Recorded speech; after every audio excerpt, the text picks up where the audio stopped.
नमस्कार, बहुत स्वागत है आपका न्यूज 18 बिहार झारखंड में। आपके साथ मैं हूं सोनाली सिंह और इस वक्त बिहार की सियासत के मद्देनजर बड़ी खबर सामने आ रही है। पटना से बड़ी जानकारी, उपेंद्र कुशवाहा एनडीए में शामिल होंगे। सूत्रों के हवाले से बड़ी जानकारी आप तक पहुंचा रहे हैं। एनडीए का हिस्सा होगा आरएलजेडी। उपेंद्र कुशवाहा इसकी घोषणा भी जल्द कर सकते हैं। आरएलजेडी के प्रशिक्षण शिविर में इसकी घोषणा उपेंद्र कुशवाहा की ओर से की जा सकती है। राजगीर में आरएलजेडी की प्रशिक्षण शिविर चल रही है और इसमें इस बात की घोषणा की जा सकती है कि आरएलजेडी एनडीए में शामिल होगा। पिछले दिनों आरएलजेडी अध्यक्ष उपेंद्र कुशवाहा ने अमित शाह से मुलाकात की थी। उसके बाद ये कयास लगातार लगाए जा रहे थे और अभी ये पुख्ता जानकारी निकलकर सामने आ रही है कि उपेंद्र कुशवाहा एनडीए में शामिल होंगे। सहयोगी आनंद इस वक्त जुड़ गए हैं। आनंद, जब से अमित शाह से उपेंद्र कुशवाहा की मुलाकात हुई तब से ये कयास लगाए जा रहे थे और अब ये जानकारी सबसे पहले न्यूज 18 पहुंचा रहा है कि उपेंद्र कुशवाहा एनडीए में शामिल होंगे। बिल्कुल सोनाली, देखिए राजगीर में 3 दिनों का प्रशिक्षण शिविर आरएलजेडी की चल रही है और कल से ये प्रशिक्षण शिविर की शुरुआत हुई और कल रविवार को समापन होगा इसका। और 4 बजे के आसपास उपेंद्र कुशवाहा संबोधित करेंगे अपने नेता और कार्यकर्ताओं को, जो पूरे बिहार से उन्होंने बुलाया है। और जो हमारे सूत्र हैं वो ये बता रहे हैं कि कल उपेंद्र कुशवाहा विधिवत रूप से ये घोषणा कर सकते हैं कि आरएलजेडी एनडीए का पार्ट बनने जा रहा है। और इसके पीछे कई आधार है। न सिर्फ उन्होंने अमित शाह से मुलाकात करके मुलाकात को उम्मीद से बेहतर बताया था, साथ ही उन्होंने एक महत्वपूर्ण बयान दिया था कि 2024 में नरेंद्र मोदी को प्रधानमंत्री बनने से कोई नहीं रोक सकता है। इस दोनों बयानों को अगर आप तालमेल बिठाएंगी तो साफ है कि उपेंद्र कुशवाहा ने मन बना लिया था कि वो भी एनडीए में शामिल होंगे, लेकिन उसकी विधिवत घोषणा और वो एक मैसेज देना चाहते हैं कि उन्होंने अपने पार्टी के तमाम नेताओं और कार्यकर्ताओं के सहमति से यह फैसला लिया है। क्योंकि कोई भी पार्टी अगर कोई फैसला करती है तो उसमें अपने नेताओं और कार्यकर्ताओं की भूमिका महत्वपूर्ण मानती है और ऐसा फैसले पे कुछ सवाल न खड़ा कर इसके लिए एक बैठक बुलाया जाता है। तो राजगीर में 3 दिनों का जो प्रशिक्षण शिविर है और उसमें ये कल 4 बजे जब उपेंद्र कुशवाहा अपने कार्यकर्ताओं को संबोधित करेंगे तो उसमें ये ऐलान कर सकते हैं। जाहिर सी बात है, इसके पहले भी 2014 के लोकसभा चुनाव में भी माफ कीजिएगा 2015 के विधानसभा चुनाव में भी आरएलजेडी, उस समय जब उपेंद्र कुशवाहा का आरएलएसपी था, वो एनडीए के साथ चुनाव लड़ चुका है। तो इस बार उम्मीद जताई जा रही है कि एक बार फिर से एनडीए के पार्ट बनेंगे। उपेंद्र कुशवाहा बीच में उन्होंने बीजेपी छोड़ दिया था, जेडीयू में शामिल हो गया था, अपने पार्टी को मर्जर कर दिया था, लेकिन जेडीयू छोड़ने के बाद से नाराज चल रहे थे और उन्होंने अपनी पार्टी बनाकर एक संकेत दिया था कि वो एनडीए के साथ जा सकते हैं और कल इसकी विधिवत घोषणा राजगीर में की जा सकती है। आनंद, इससे एनडीए को कितना फायदा मिलेगा? चूंकि लव कुश समीकरण की जिस तरीके से बात की जाए तो उसका कितना फायदा एनडीए को मिलता हुआ नजर आ रहा है? देखिए, अब तक बिहार में जेडीयू का लव कुश समीकरण मजबूत स्तंभ माना जाता था और माना जाता था कि जेडीयू लव कुश की पार्टी है। ऐसे पार्टी क्लेम करती है कि वो तमाम जातियों की पार्टी है, लेकिन चूंकि मजबूत आधार जो समता पार्टी से लेकर अगर जेडीयू का जो गठन हुआ था उसमें लव कुश समीकरण की महत्वपूर्ण भूमिका थी। लेकिन पिछले कुछ दिनों से राजनीतिक हलचल अगर देखें तो बीजेपी ने सम्राट चौधरी को प्रदेश अध्यक्ष बनाकर कुशवाहा समीकरण को तोड़ने की कोशिश की और अब उपेंद्र कुशवाहा जेडीयू से अलग हो गए तो कुशवाहा वोट को छिटकने का डर बढ़ गया है। ऐसे में उपेंद्र कुशवाहा का एनडीए के साथ शामिल होना ये साफ संकेत देता है कि बीजेपी की नजर लव कुश समीकरण पे थी और उसमें फिलहाल कुछ बीजेपी के साथ अगर नेताओं के हिसाब से अगर देखें, चूंकि बिहार में सम्राट चौधरी बीजेपी के बड़े कुशवाहा लीडर के तौर पर उभरे हैं जब प्रदेश अध्यक्ष बनने के बाद, और अब उपेंद्र कुशवाहा जिनकी पहुंच कुशवाहा वोटरों में अच्छी मानी जाती है, तो अब अगर वो एनडीए में शामिल होते हैं तो कुशवाहा वोटर में बड़ा डेंट होने की संभावना बढ़ जाएगी, जो इसका सीधा फायदा एनडीए को मिल सकता है। और यही वजह है कि बिहार के सियासत में देखिए कई सारे ऐसे फैसले हो रहे हैं जो वोट बैंक की लिहाज से बेहद महत्वपूर्ण है। आनंद मोहन की रिहाई भी उसी कड़ी का हिस्सा है जिससे माना जाता है कि एनडीए का वोट बैंक राजपूत में जेडीयू ने डेंट मारने की कोशिश की है। लेकिन तमाम बातें अपनी जगह है, लेकिन इतना तय है कि उपेंद्र कुशवाहा के एनडीए में शामिल होने से कुशवाहा वोटर का बड़ा फायदा बीजेपी को 2024 में मिल सकता है, जो परिस्थितियां अभी दिख रही हैं।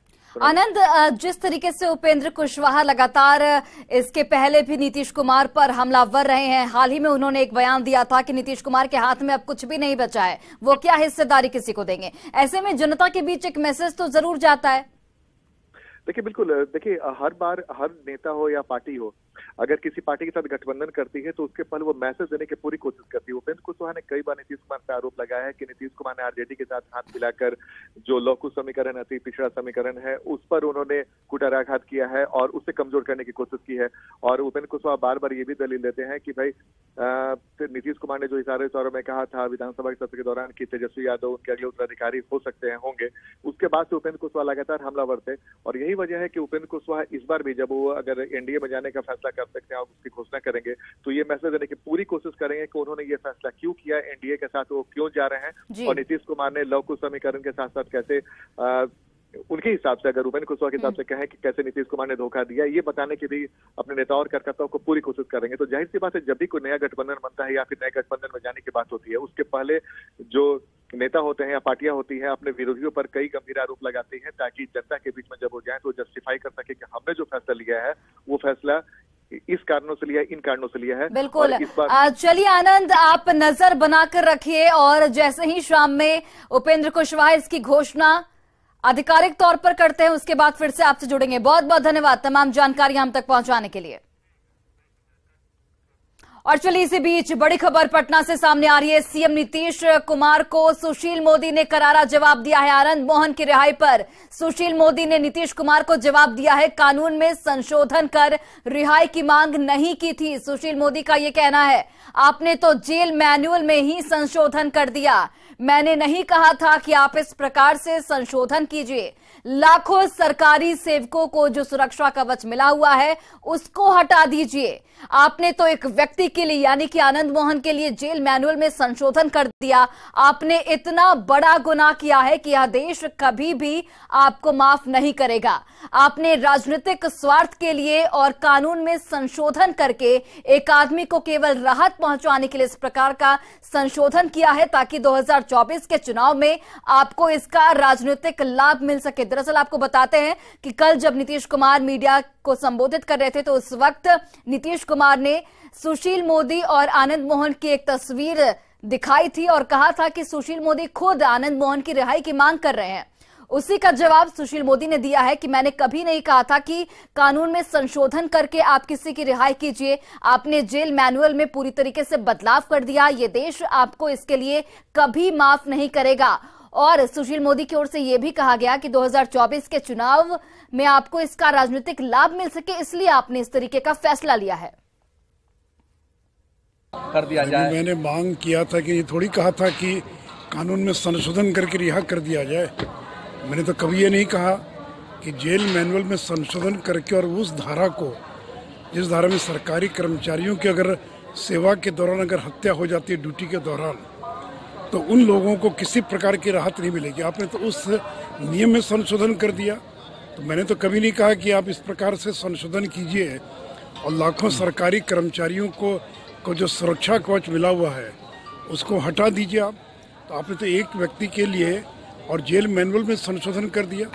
आप ही ने 2012 में जो जेल मैनुअल तैयार किया, इसमें जिन कड़ी शर्तों को लगाया था, यानी जो बलात्कारी है, बलात्कार के दौरान अगर हत्या होती है, डकैती में अगर हत्या होती है, और उसी प्रकार अगर सेवा के दौरान, ड्यूटी के दौरान कोई सरकारी कर्मचारी की हत्या होती है, तो ऐसे अभियुक्तों को किसी प्रकार की कोई राहत नहीं मिलेगी। तो आपने तो उसी धारा में संशोधन कर दिया। तो इसलिए मैंने थोड़ी कहा था कि इस धारा में संशोधन करके रिहा कीजिए। तो इसलिए आपने जो किया, इतना बड़ा गुनाह किया है, ये देश कभी आपको माफ़ नहीं करेगा। आपने अपने राजनीतिक स्वार्थ के लिए और कानून में संशोधन करके एक आदमी को केवल राहत पहुंचाने के लिए इस प्रकार का संशोधन किया ताकि 2024 के चुनाव में आपको इसका राजनीतिक लाभ मिल सके। और देखिए, पूर्व सांसद आनंद मोहन की रिहाई पर उठ रहे सवालों पर मुख्यमंत्री नीतीश कुमार ने जवाब दिया है। नीतीश कुमार ने सुशील मोदी के साथ आनंद मोहन की तस्वीर दिखाते हुए कहा कि सुशील मोदी खुद ही आनंद मोहन की रिहाई की मांग कर रहे थे और जब आनंद मोहन कानूनी प्रक्रिया के तहत जेल से छूट चुके हैं तो सुशील मोदी अब विरोध की राजनीति कर रहे हैं।